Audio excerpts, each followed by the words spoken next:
بینەرانی عزیز سڵاوتان لەبێت. وێ ڕای پیرۆزبایی بە بۆنەی 108مین ساڵیادی سەرکەوتنی شۆڕشی مەزنی ئۆکتۆبری 1970 رووسیا ئاگادارتان دەکەین کە بەشی زۆری بەرنامەکانی ئەمڕۆی تەلەڤیزیۆنی کۆمەڵا بۆ قسە و باس سەبارەت بۆ ڕووزاوە مێژوویە گرنگە تەرخان کراوە. ئێستاش سەرنجتان بۆ بینینی هەواڵەکان ڕادەکێشم. سەرەتا سەردێڕی گرنگترین هەواڵەکان. بەڕەوەچوونی مەراسمی ڕێزگرتن لە یادی نادر بەخشەندا لە گۆڕستانی بەهەژ محەممەدی شاری سنا، بەردەوامی ناڕزایەتی کرێکارانی شەرکەتی پویانە خیلام، گیانەدەستان و برینداربوونی چوار کرێکار لە مەهاباد و عەجەبشێر، هەگەری هەڵگیرسانی شەڕێکی قورس لە نێوان ئێدارەی خۆسەری ڕۆژاوای کوردستان و حکوومەتی کاتی سووریا و گیانەدەستان و برینداربوونی دوو سوختبەری بەلووش بە چەقەی هێزەکانی ڕژیم.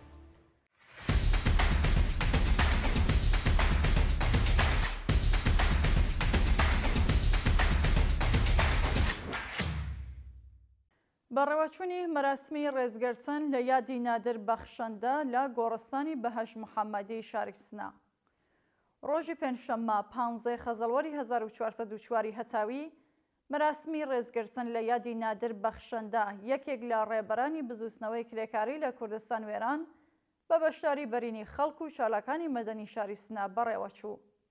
بەپێو وێنانەی بەدەستمان گەیشتوون لە دەیەمین ساڵیادی گیانبەختکردنی نادر بەخشەندا چالاکی کرێکاری خەڵکی شاری سنا، خەڵکی ئازادیخواز و بنەماڵی ئەو ئازیزە بە بەرپایی مەراسمێک لەسەر گۆڵکۆی و وتنەوەی سرودی شۆڕژگەرانە یادیە و چالاکوانەیان بەرز ڕاگرت و پەیمانیان لەگەڵ ئاواتەکانی نوێ کردەوە.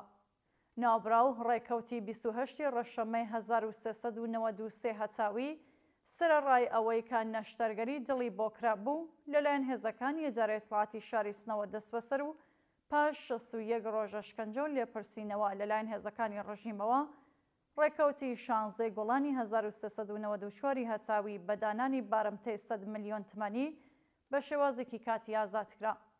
ئەو چالاکوانە پاشان لەلایەن لەقی یەکەمی دادگای ئینقلابی شاری سنە بە تۆمەتی ئەندامەتی لە کۆمەڵە، بەشداری لە کۆبوونەوەکانی دژ بە ڕژیم و هەروەها ئەندامەتی لە کۆمیتەی هەواهەنگی ئەنجومەنی سنفی کرێکاران حکمی 2 ساڵ زیندانی تەعزیری بەسەردا سەپێندرا.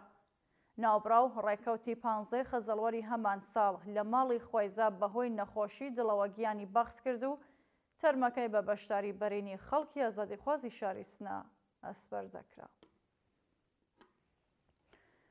بەردەوامی ناڕزایەتی کرێکارانی شەرکەتی پویانە خیلام، ڕۆژی پێنجشەممە 15 خەزەڵوەری 1404 هەتاوی کرێکارانی شەرکەتی پویانە خیلام دژ بە وەدینەهاتنی بەڵێنەکانی بەرپرسان ناڕزایەتیان دەربڕی.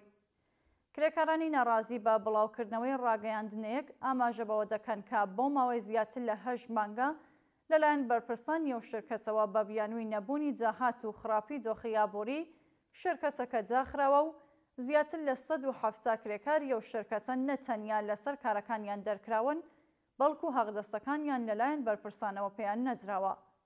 لە بەردەوامی بەیاننامەکەدا مەژەبەوەکراوەکە کرێکارانی لەسەر کار دەرکراو بەهۆی نەبوونی کار و خراپی دۆخی ئابووری لە دۆخێکی زۆر خراپدا دەژین و جەختیان لەسەر ئەوە کردەوە کە لە ساڵانی ڕابردوودا ئەو شرکەتە چەندان جار لەلایەن بەرپرسانەوە بە بیانووی نەبوونی داهات داخراوە، بەڵام پاش داخوازیەکانی کرێکاران دیسان لە نوێوە دەستی بە کار کردوێتەوە. بەردەوامی دەستبەسەرکرانی دوو هاوڵاتی خەڵکی شاری سنا. بەپێ راپۆرسەکان دوو هاوڵاتی خەڵکی شاری سنا بەناوەکانی چیاکۆ ڕەزایی و ئازاد حاجی میرزایی سرەڕای دەستبەسەرکرانیان بەبێ بەڵگەی قەزایی هێشتا چارەنووسیان دیار نییە. بەپێو راپۆرتانە چیاکۆ ڕەزایی ڕێکەوتی 15 خرمەنانی ئەمساڵ لەلایەن هێزەکانی ئێدارەی دەسەڵاتی ڕژیمەوە دەست بەسەر و بۆ شوێنێکی نادیار ڕاگوێزراوە. هەروەها ئازاد حاجی میرزایی چالاکی مەدەنی و لە دەستبەسەرکراوانی شۆڕشی ژن ژیان ئازادی ڕێکەوتی 23 ڕەزبەری 1404 بە هێرشی هێزەمنیەکان بۆ شتەر شوێنی کارەکەی دەست بەسەر و ڕەوانەیە گرتوخانەکانی ئیدارەی دەسەڵات کراوە.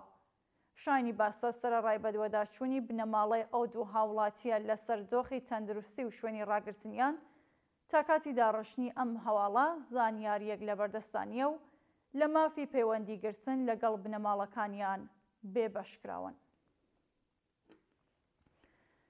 ناڕزایەتی کرێکارانی شەرکەتی عومرابی سەرپێڵزەهاو.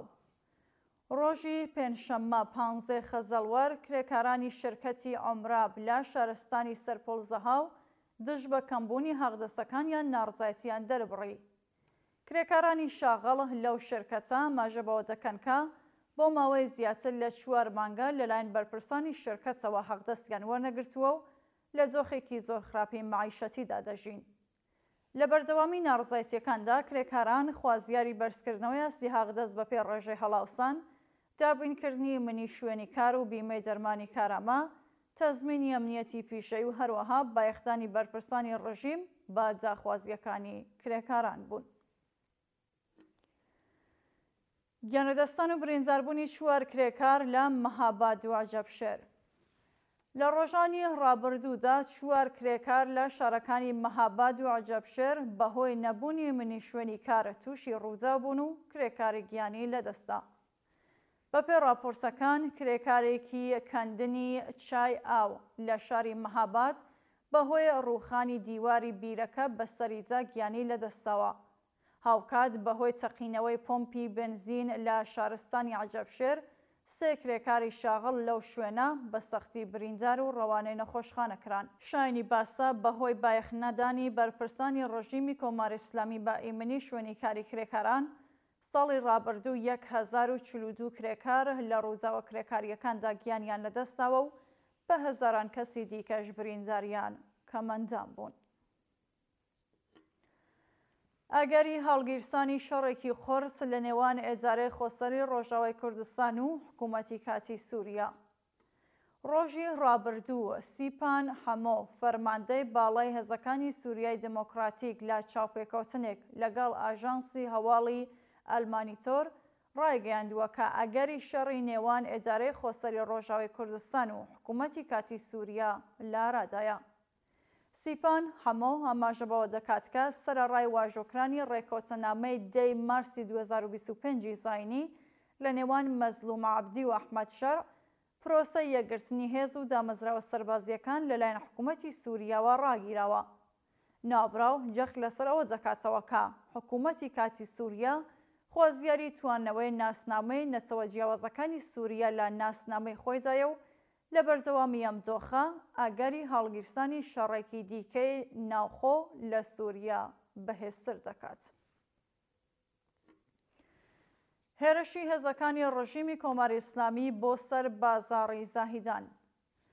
ڕۆژی پێنجشەممە 15 خەزەڵوەر هێزەکانی ڕژیمی کۆماری ئیسلامی بەبێ بەڵگەی قەزایی هێرشیان کردە سەر بازاڕی شاری زاهیدان و 5 هاوڵاتی دەستبەسەر کران.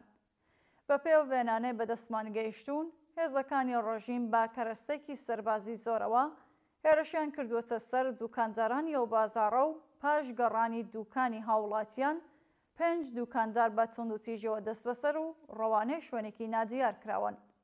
شانی باسە تا کاتی داڕشنی ئەم هەواڵە سەبارەت بە ناسنامەی ئەو 5 هاوڵاتیە زانیاریەک لە بەردەستانیە. دووە هەواڵ گیانەدەستان و برینداربوونی 2 سوختبەری بەلوچ بە چەقەی هێزەکانی ڕژیم. ڕۆژی پێنجشەممە 15 خەزەڵوەر بەهۆی چەقەی ڕاستەوخۆ و بۆ بێ ئاگاداری هێزەکانی ڕژیم بۆ سەر ئۆتۆمۆبیلێکی سوختبەری بەلوچ سوختبەری گیانی لەدەستا. بە پێو وێنانەی بەدەستمان گەیشتوون بەهۆی چەقەی ڕاستەوخۆی هێزەکانی ڕژیم ئۆتۆمۆبیلی ئەو 2 هاوڵاتیە هەڵدێراوە و پاشان ئاگری گرتووە.